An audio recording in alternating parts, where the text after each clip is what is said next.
ഇനി വീട്ടിലിരുന്നു കൊണ്ടും ഡിഗ്രി PG പഠിക്കാം. IGNOU കോഴ്സുകൾക്കുള്ള ഫുൾ സപ്പോർട്ട് ഇനി മലയാളത്തിലും. 13 ഡിഗ്രി പ്രോഗ്രാമുകൾ, 2 PG പ്രോഗ്രാമുകൾ. കൂടുതൽ വിവരങ്ങൾക്കായി ഡിസ്ക്രിപ്ഷനിൽ കൊടുത്തിരിക്കുന്ന ലിങ്കിൽ പോയി രജിസ്റ്റർ ചെയ്യുക.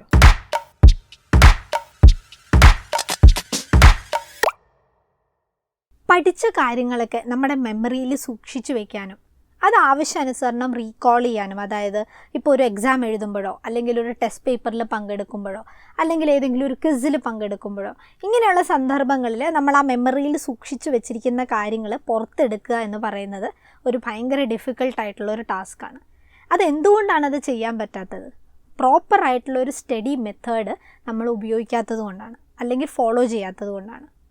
അപ്പോൾ കഴിഞ്ഞ കുറച്ച് വീഡിയോസിൽ എങ്ങനെയാണ് നമുക്ക് സ്റ്റഡി ടെക്നിക്കിലൂടെ അല്ലെങ്കിൽ ചില സ്റ്റഡി മെത്തേഡ്സിലൂടെ നമുക്ക് ഈസി ആയിട്ടും സിമ്പിളായിട്ടും ഒക്കെ പഠിക്കാം എന്നുള്ളതിനെ പറ്റിയിട്ടാണ് ഞാൻ പറഞ്ഞു തന്നുകൊണ്ടിരുന്നത്.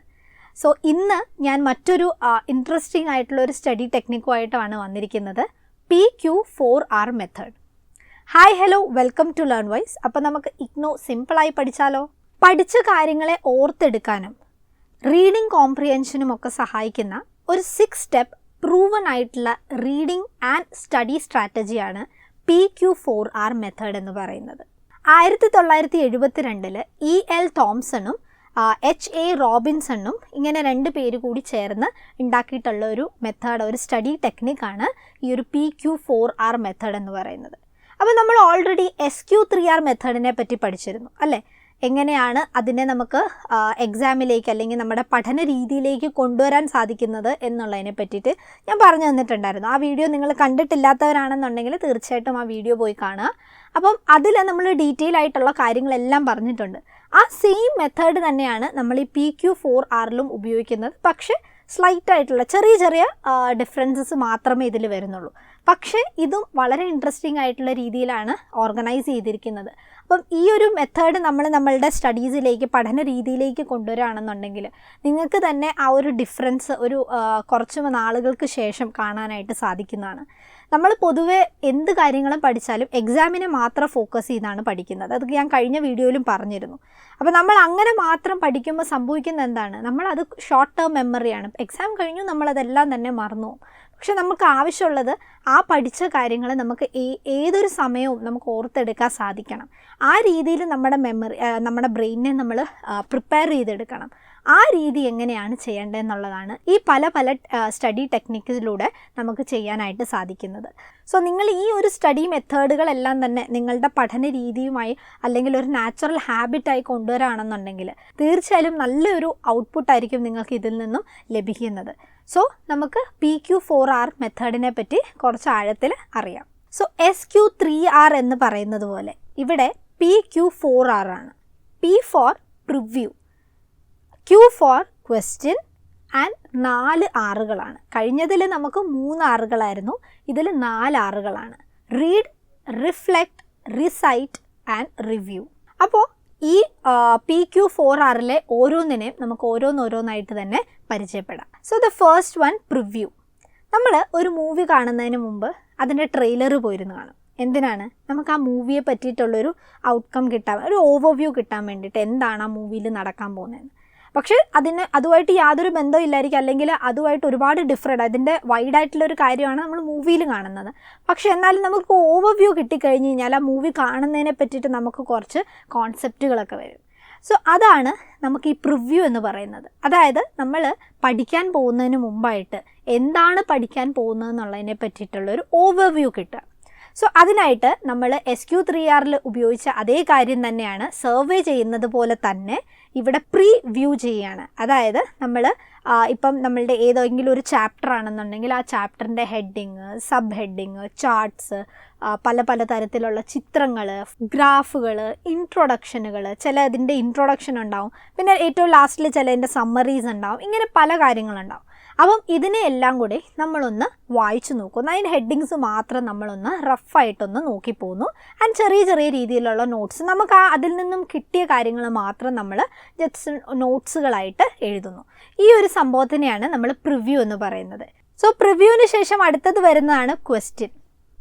നമ്മൾ ഈ പ്രിവ്യൂ ചെയ്യുന്ന സമയത്ത്, അതായത് ഈ ഹെഡിങ്സും അല്ലെങ്കിൽ ഇതിൻ്റെ ഡയഗ്രാംസും ഫ്ലോ ചാർട്ടുകളും അങ്ങനെ പല കാര്യങ്ങളുണ്ട്, ചിത്രങ്ങളും ഒക്കെ ഉണ്ടാവും. ഇതെല്ലാം നമ്മൾ കാണുകയോ വായിക്കുകയോ ചെയ്തതിന് ശേഷം നമ്മുടെ ഉള്ളിൽ പലതരത്തിലുള്ള ചോദ്യങ്ങൾ ഉയർന്നേക്കാം. അതായത് ഇതെങ്ങനെയാണ് ഇങ്ങനെ വന്നത്, അപ്പോൾ ഇതിൻ്റെ കാരണം എന്താണ്, അപ്പോൾ നമ്മളുടെ മനസ്സിൽ തന്നെ ഉദിക്കുന്ന പലതരത്തിലുള്ള ചോദ്യങ്ങൾ. ഈ ചോദ്യങ്ങളാണ് ഇവിടെ ക്വസ്റ്റ്യൻ എന്നുള്ള രീതിയിൽ വന്നിരിക്കുന്നത്. അപ്പം ഈ ക്വസ്റ്റ്യൻസ് ഒക്കെ നമ്മൾ എന്താണ് ചെയ്യേണ്ടത്? നമ്മൾ ഒരു നോട്ടിൽ അല്ലെങ്കിൽ ഒരു ബുക്കിൽ നിങ്ങൾ ഈ നേരത്തെ എഴുതി വെച്ചിരുന്ന നിങ്ങളുടെ ചെറിയ കോൺസെപ്റ്റുകൾ, ആ ഓവർവ്യൂവിനെ പറ്റി നിങ്ങൾ എഴുതിയിട്ടുണ്ടെന്നുള്ളത്, പ്രിവ്യൂവിനെ പറ്റി എഴുതിയിട്ടുണ്ടെങ്കിൽ അതിൻ്റെ താഴെയായിട്ട് നമ്മൾ എന്തെഴുതും? ഈ മനസ്സിൽ വന്നിരിക്കുന്ന ചോദ്യങ്ങൾ എഴുതും. അപ്പോൾ ഈ ചോദ്യങ്ങൾക്കൊക്കെ നമുക്ക് ഉത്തരം വേണം അല്ലേ? അതിനായിട്ടാണ് നമ്മുടെ അടുത്ത സ്റ്റെപ്പ് വരുന്നത്, റീഡ്. നമ്മൾ ഈ ചോദ്യങ്ങൾക്കുള്ള ഉത്തരങ്ങൾ വായനയിലൂടെയാണ് കണ്ടുപിടിക്കാൻ പോകുന്നത്. നമുക്കറിയാം, റീഡിംഗ് എന്ന് പറയുന്നത് മോസ്റ്റ് ഇമ്പോർട്ടൻ്റ് ആയിട്ടുള്ളൊരു സ്റ്റെപ്പാണ്. നമ്മൾ എത്രമാത്രം വായിക്കുന്നോ അത്രയും നമ്മളുടെ ഡൗട്ട്സ് ക്ലിയർ ആവുകയാണ്. അപ്പോൾ നിങ്ങൾക്ക് ഓൾറെഡി ഒരു പർപ്പസ് ഉണ്ട്, അല്ലെങ്കിൽ നിങ്ങൾക്ക് ഓൾറെഡി ഒരു മൈൻഡിലൊരു കാര്യം നിങ്ങൾ സെറ്റ് ചെയ്ത് വെച്ചിട്ടുണ്ട്.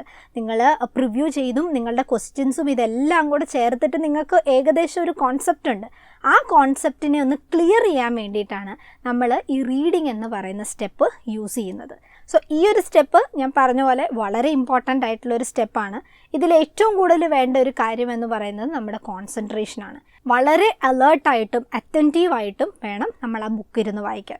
അങ്ങനെ വായിക്കുമ്പോൾ അത് നമുക്ക് ഓൾറെഡി മനസ്സിലൊരു പർപ്പസ് വന്നു കഴിയുമ്പം സ്വാഭാവികമായിട്ടും നമ്മളൊന്ന് അലേർട്ടായിരിക്കും വായിക്കുന്ന കാര്യത്തിൽ. നമ്മൾ കുറച്ച് ഇൻട്രസ്റ്റിംഗ് ആയിട്ടായിരിക്കും വായിക്കുന്നത്. കാരണം നമുക്ക് ചില ചോദ്യങ്ങളുടെ ഉത്തരം കിട്ടിയില്ല എന്നുണ്ടെങ്കിൽ നമുക്കാകെ ഡിസ്റ്റർബ് ആവും നമ്മൾ. സോ വായിക്കുന്ന സമയത്ത് നമ്മൾ എപ്പോഴും അലേർട്ടായിരിക്കണം, അറ്റൻറ്റീവായിരിക്കണം. നമ്മൾ മാക്സിമം കോൺസെൻട്രേഷൻ ഉപയോഗിച്ചുകൊണ്ട് വേണം ഈ ഒരു വായന കംപ്ലീറ്റ് ചെയ്യാനായിട്ട്. ബിക്കോസ് വായന കഴിയുന്നതിലൂടെ നിങ്ങളുടെ ആ ചോദ്യങ്ങൾക്കുള്ള ഉത്തരം നിങ്ങളുടെ ക്ലിയർ ആകുകയും നിങ്ങൾ ഏകദേശം ആ ഒരു കോൺസെപ്റ്റ് കറക്റ്റായിട്ട് പഠിച്ചു എന്നുള്ളൊരു ലെവലിലേക്ക് എത്തുകയും ചെയ്യുന്നുണ്ട്. അപ്പോൾ ഈ ഒരു റീഡിംഗ് എന്നുള്ളൊരു സ്റ്റെപ്പ് കഴിഞ്ഞ് കഴിഞ്ഞാൽ അടുത്ത സ്റ്റെപ്പാണ് റിഫ്ലക്റ്റ്. ഈ പഠിച്ച കാര്യങ്ങളൊക്കെ നിങ്ങളെ ഏത് രീതിയിലാണ് റിഫ്ലക്റ്റ് ചെയ്തത്?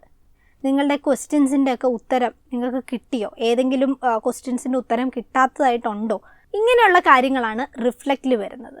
സോ നിങ്ങൾക്ക് ഈ ഒരു സമയത്ത് നിങ്ങൾക്ക് ഏതെങ്കിലും ഒരു പാർട്ട് മനസ്സിലായിട്ടില്ല, നിങ്ങൾക്ക് ഒട്ടും കിട്ടിയിട്ടില്ല, പിടി കിട്ടിയിട്ടില്ല, അല്ലെങ്കിൽ ഏതെങ്കിലും ഒരു ക്വസ്റ്റ്യൻ്റെ ആൻസർ നിങ്ങൾക്ക് ഇപ്പോഴും കിട്ടാതെ ഇങ്ങനെ കിടക്കുകയാണ് എന്നുള്ള സന്ദർഭം ക്ലിയർ ചെയ്യാൻ വേണ്ടിയിട്ടുള്ള ഒരു സ്റ്റെപ്പാണ് റിഫ്ലക്റ്റ്. അപ്പോൾ നിങ്ങൾ നിങ്ങളിലേക്ക് തന്നെ തിരിഞ്ഞു നോക്കുകയാണ്, എന്തൊക്കെ കാര്യങ്ങളാണ് ഇനി എനിക്ക് ആവശ്യമായിട്ടുള്ളത്. കാരണം ഈ സ്റ്റെപ്സ് എല്ലാം കഴിഞ്ഞിട്ട് വേണം നിങ്ങൾക്ക് അടുത്ത ചാപ്റ്റർ അല്ലെങ്കിൽ അടുത്ത ബുക്കിലേക്ക് തിരിയാൻ. സോ അതിനു മുമ്പായിട്ട് നിങ്ങൾ കംപ്ലീറ്റ് ആയിട്ട് ക്ലിയർ ആയോ എന്നുള്ളത് നോക്കാൻ വേണ്ടിയിട്ടുള്ള ഒരു ബേസിക് സ്റ്റെപ്പാണ് റിഫ്ലക്റ്റ് എന്ന് പറയുന്നത്. ഇത് കഴിഞ്ഞ് അടുത്ത നമ്മളുടെ സ്റ്റെപ്പാണ് റിസൈറ്റ്. അതായത് നമ്മൾ ഈ ഉരുവിടുക എന്ന് പറയത്തില്ലേ, നമ്മൾ പഠിച്ച കാര്യങ്ങളൊക്കെ ഒന്ന് ഉറക്കെ പറഞ്ഞു നോക്കുക. നമുക്ക് കിട്ടുന്നുണ്ടോ, അതായത് കാണാതെയാണ് നമ്മൾ പറയാൻ ശ്രമിക്കുന്നത്. ഈ പഠിച്ച കാര്യങ്ങളൊക്കെ നമ്മളൊന്ന് കാണാതെ കണ്ണടച്ച് ഒന്ന് പറയാൻ നോക്കുക. അതും അല്ലെങ്കിൽ നമ്മൾ നമ്മുടെ ഫ്രണ്ട്സുമായിട്ടോ അല്ലെങ്കിൽ ഫാമിലിയിലുള്ള ആരെങ്കിലും ആയിട്ടോ നമ്മൾ ജസ്റ്റ് ഒന്ന് ഡിസ്കസ് ചെയ്യാം. ഇത് ഡിസ്കസ് ചെയ്യുന്ന സമയത്ത് നമ്മൾ പഠിച്ചിട്ടുണ്ടെങ്കിൽ നമുക്കത് കറക്റ്റായിട്ട് നമുക്ക് അവരുടെ അടുത്ത് കൺവേ ചെയ്യാൻ പറ്റും. ഇപ്പം നമ്മൾ പറയാറുണ്ട്, ഇപ്പം നമ്മളുടെ മുന്നിൽ ഒരു ക്ലാസ് റൂമാണെന്ന് സങ്കല്പിച്ചുകൊണ്ട് ഉറക്കെ നമ്മൾ ക്ലാസ് എടുക്കുന്ന പോലെ നിന്ന് പറയുക. അങ്ങനെ ഒരു സമയത്ത് നമ്മൾ എന്താണ് ചെയ്യുന്നത്? നമ്മൾ കുറച്ച് ആക്ഷൻസ് ഒക്കെ ഇട്ട് നമ്മൾ നല്ല രീതിയിൽ അത് പറയാനായിട്ട് അല്ലെങ്കിൽ അവതരിപ്പിക്കാനായിട്ട് ശ്രമിക്കും. കാരണം മറ്റാരും ഇല്ലെങ്കിൽ നമുക്ക് കോൺഫിഡൻസ് ലെവൽ ഭയങ്കര ഹൈ ആയിരിക്കും. അപ്പോൾ ഇങ്ങനെയുള്ളൊരു സന്ദർഭത്തിൽ നിങ്ങൾ പഠിച്ച കാര്യങ്ങളെല്ലാം നിങ്ങളുടെ മൈൻഡിൽ സെറ്റ് ആയിട്ടുണ്ട് എന്നറിയാനായിട്ട് സാധിക്കുന്ന ഒരു സ്റ്റെപ്പാണ് റിസൈറ്റ് എന്ന് പറയുന്നത്. സോ ഇവിടെ നമുക്ക് രണ്ട് കാര്യങ്ങൾ ചെയ്യാം. ഒന്ന്, നമ്മുടെ ഒരു ഓറൽ പ്രസൻറ്റേഷൻ, വെർബൽ പ്രസൻറ്റേഷൻ നമുക്ക് നടത്താം. അതല്ലെന്നുണ്ടെങ്കിൽ നമ്മൾ ഫ്രണ്ട്സുമായിട്ടോ അല്ലെങ്കിൽ ആരെങ്കിലും ആയിട്ടോ നമുക്ക് ഡിസ്കസ് ചെയ്ത് നമ്മളുടെ ഒരു പഠിച്ച കാര്യങ്ങൾ കറക്റ്റ് ആയിട്ടുണ്ടോ എന്നുള്ളതൊന്ന് ചെക്ക് ചെയ്യാൻ സാധിക്കും. ഇനി last but not least, review. നേരത്തെ പറഞ്ഞ റിഫ്ലക്റ്റിൻ്റെ അതേ ഇമ്പോർട്ടൻസ് തരുന്ന മറ്റൊരു സ്റ്റെപ്പാണ് റിവ്യൂ എന്ന് പറയുന്നത്. അപ്പം നമ്മൾ സ്റ്റാർട്ട് ചെയ്തതേ ഒരു മൂവിയുടെ ഉദാഹരണം വെച്ചിട്ടായിരുന്നു അല്ലേ? എന്താണ്, നമ്മളൊരു ട്രെയിലർ കാണുന്നു. ട്രെയിലർ കണ്ടു കഴിയുമ്പോഴേ നമ്മുടെ ഉള്ളിൽ പലതരത്തിലുള്ള ചോദ്യങ്ങൾ വരുന്നു. ആ ചോദ്യങ്ങൾ വരുന്നതനുസരിച്ചാണ് നമ്മൾ മൂവി കാണാനായിട്ട് പോകുന്നത്. അതായത് നമ്മുടെ തേർഡ് പാർട്ടായ റീഡിങ്. അപ്പോൾ നമ്മൾ ഈ മൂവി നന്നായിട്ട് റീഡ് ചെയ്ത് കഴിയുമ്പം എന്ത് സംഭവിക്കുന്നു? നമ്മുടെ ആ ചോദ്യത്തിനുള്ള ഉത്തരങ്ങൾ പലതായിട്ട് മാറുന്നു. അത് കഴിഞ്ഞിട്ട് നമ്മൾ ചെയ്യുന്ന ഒരു കാര്യമാണ് റിവ്യൂ എന്ന് പറയുന്നത്. അതായത് നമ്മൾ കണ്ട മൂവിയിൽ നമ്മളുടെ അഭിപ്രായം എന്താണ്, അപ്പം ഇവിടെ നിങ്ങളൊരു സെൽഫ് ഫീഡ്ബാക്കാണ് ചെയ്യുന്നത്. ഇപ്പം നമ്മൾ ഓൾറെഡി പഠിച്ചത് മനസ്സിലാക്കി, അത് കഴിഞ്ഞിട്ട് നമ്മൾ പഠിപ്പിക്കുകയും ചെയ്തു. അപ്പം ഇനി നമ്മളെ തന്നെ ഒന്ന് സെൽഫായിട്ടൊന്ന് അസസ് ചെയ്യേണ്ട സമയമാണ്. ഇവിടെ നമുക്ക് സെൽഫായിട്ട് ഒരു ടെസ്റ്റ് പേപ്പർ നടത്താം. തന്നെ ക്വസ്റ്റ്യൻസ് ഒക്കെ ഉണ്ടാക്കി ഒരു ക്വസ്റ്റ്യൻ പേപ്പറൊക്കെ ഉണ്ടാക്കിയിട്ട് നമ്മൾ എടുത്ത് വെക്കുന്നു. എന്നിട്ട് നമ്മൾ ഒരു ടൈം സെറ്റ് ചെയ്തിട്ട് നമ്മൾ തന്നെ ഒരു ടെസ്റ്റ് പേപ്പറൊക്കെ ഇട്ട് നമ്മൾ തന്നെ അതിൻ്റെ ആൻസർ കാണാതെ തന്നെ നമുക്ക് എഴുതാൻ പറ്റുന്നുണ്ടോ എന്നുള്ളത് നോക്കുന്നു. ആ ടൈം കഴിയുമ്പോഴത്തേനും നമ്മളൊന്ന് വന്ന് അത് ഫുള്ളൊന്ന് റിവ്യൂ ചെയ്ത് നോക്കുന്നു. അപ്പോൾ നമുക്ക് അതിൽ നിന്ന് നമുക്ക് മനസ്സിലാവും നമ്മൾ എത്രമാത്രം പഠിച്ചിട്ടുണ്ട്, ഏതൊക്കെ ഭാഗത്താണ് നമ്മൾ ക്ലിയർ ചെയ്യാനുള്ളത്. സോ ഇങ്ങനെ ഒരു രീതിയിൽ നമ്മൾ പഠിച്ച് മുന്നോട്ട് പോവുകയാണെന്നുണ്ടെങ്കിൽ നിങ്ങൾക്ക് തീർച്ചയായിട്ടും എക്സാംസൊക്കെ നിങ്ങൾക്ക് സുഖമായിട്ട് ക്ലിയർ ചെയ്യാനായിട്ട് സാധിക്കും. എക്സാംസ് ക്ലിയർ ചെയ്യുന്നത് മാത്രമല്ല, നിങ്ങൾ ഈ പഠിച്ചിട്ടുള്ള ഓരോ കാര്യങ്ങളും നിങ്ങൾക്ക് ചിലപ്പോൾ ലോങ് ടേം മെമ്മറി ആയിട്ട് നിലനിൽക്കുകയും ചെയ്യും. നിങ്ങൾക്ക് എപ്പം ഈ ചോദ്യങ്ങൾ നിങ്ങളോട് ചോദിച്ചാലും ഒരുപക്ഷെ ഉത്തരം തരാനായിട്ട് നിങ്ങൾക്ക് സാധിക്കുകയും ചെയ്യും. അപ്പോൾ നമ്മൾ പഠിച്ചതിൻ്റെ ഫീഡ്ബാക്ക് നമുക്ക് കിട്ടിക്കഴിഞ്ഞ് കഴിഞ്ഞാൽ നമുക്ക് അടുത്ത സെക്ഷനിലേക്ക് പോകണോ വേണ്ടോ എന്നുള്ളത് തീരുമാനിക്കാനായിട്ട് സാധിക്കുന്നതാണ്. ഒരു പോസിറ്റീവായിട്ടുള്ളൊരു ഫീഡ്ബാക്കാണ് കിട്ടിയിരിക്കുന്നതെങ്കിൽ തീർച്ചയായിട്ടും നിങ്ങൾക്ക് അടുത്ത ചാപ്റ്ററും ഇതേ രീതിയിൽ കണ്ടിന്യൂ ചെയ്യാനായിട്ട് സാധിക്കും. അതല്ലാന്നുണ്ടെങ്കിൽ എവിടെയൊക്കെയാണോ നമ്മൾ തിരുത്തലുകൾ വരുത്തേണ്ടത് അതൊന്നുകൂടി ഇരുന്ന് തിരുത്തി അത് ക്ലിയർ ചെയ്തതിന് ശേഷം നിങ്ങൾക്ക് അടുത്ത സെക്ഷനിലേക്ക് പോകാൻ സാധിക്കുന്നതാണ്. സോ ഇത്രയും കാര്യങ്ങളാണ് PQ4R മെത്തേഡിലുള്ളത്. ഐ ഹോപ്പ് നിങ്ങൾക്ക് ഈ ഒരു കാര്യം PQ4R എന്നുള്ള സ്റ്റഡി ടെക്നിക്ക് മനസ്സിലായിട്ടുണ്ടാവും. നിങ്ങളുടെ സ്റ്റഡീസിൽ നിങ്ങൾ ഈ ഒരു ടെക്നിക്ക് യൂസ് ചെയ്യാൻ നോക്കുക. തീർച്ചയായിട്ടും നല്ലൊരു റിസൾട്ട് നിങ്ങൾക്ക് തന്നെ കാണാനായിട്ട് സാധിക്കുന്നതാണ്. One time learning is not sufficient അല്ലേ? ഒരു തവണ പഠിച്ചത് മാത്രം പോരാ, നമുക്ക് റിപ്പീറ്റ് ചെയ്ത് പഠിച്ചെങ്കിൽ മാത്രമേ നമ്മൾക്ക് അതിൻ്റെ ഔട്ട്കം നന്നായിട്ട് വരികയുള്ളൂ. അപ്പോൾ ഇതിൽ വേണ്ടത് നമുക്ക് ഒരുപാട് സമയമല്ല, സ്മാർട്ട് വർക്കാണ്, സ്മാർട്ട് ലേണിംഗ് ആണ് നമുക്ക് ആവശ്യം. എത്ര കുറച്ച് സമയം കൊണ്ട് നമുക്ക് നല്ല രീതിയിൽ അതിനെ കോൺസെൻട്രേറ്റ് ചെയ്ത് പഠിച്ചെടുക്കാൻ പറ്റുന്നോ അത്രയും നമുക്ക് സിമ്പിളായിരിക്കും. അല്ലാതെ 12 മണിക്കൂർ 13 മണിക്കൂറൊക്കെ ഇരുന്ന് പഠിച്ചു കഴിഞ്ഞ് കഴിഞ്ഞാൽ നമ്മളത് ശരിക്കും പഠിക്കുകയല്ല, നമ്മൾ വേസ്റ്റ് ഓഫ് ടൈമാണത്, നമ്മൾ സമയം കംപ്ലീറ്റ്ലി വേസ്റ്റ് ചെയ്യാണ്. സോ ഈ ഒരു മെത്തേഡിലൂടെ നിങ്ങൾ പഠിക്കാനായിട്ട് ശ്രമിക്കുക. ആ ഒരു ഷോർട്ട് ടേം മെമ്മറിയിൽ നിന്ന് നിങ്ങൾ ലോങ് ടേം മെമ്മറിയിലേക്കുള്ള നിങ്ങളുടെ ആ ഒരു ജേർണി വളരെ രസകരവുമായിരിക്കും. നിങ്ങൾക്ക് പഠിക്കാൻ തന്നെ ഒരു ഇൻട്രസ്റ്റ് ഇതിൽ നിന്നും ലഭിക്കുന്നതാണ്.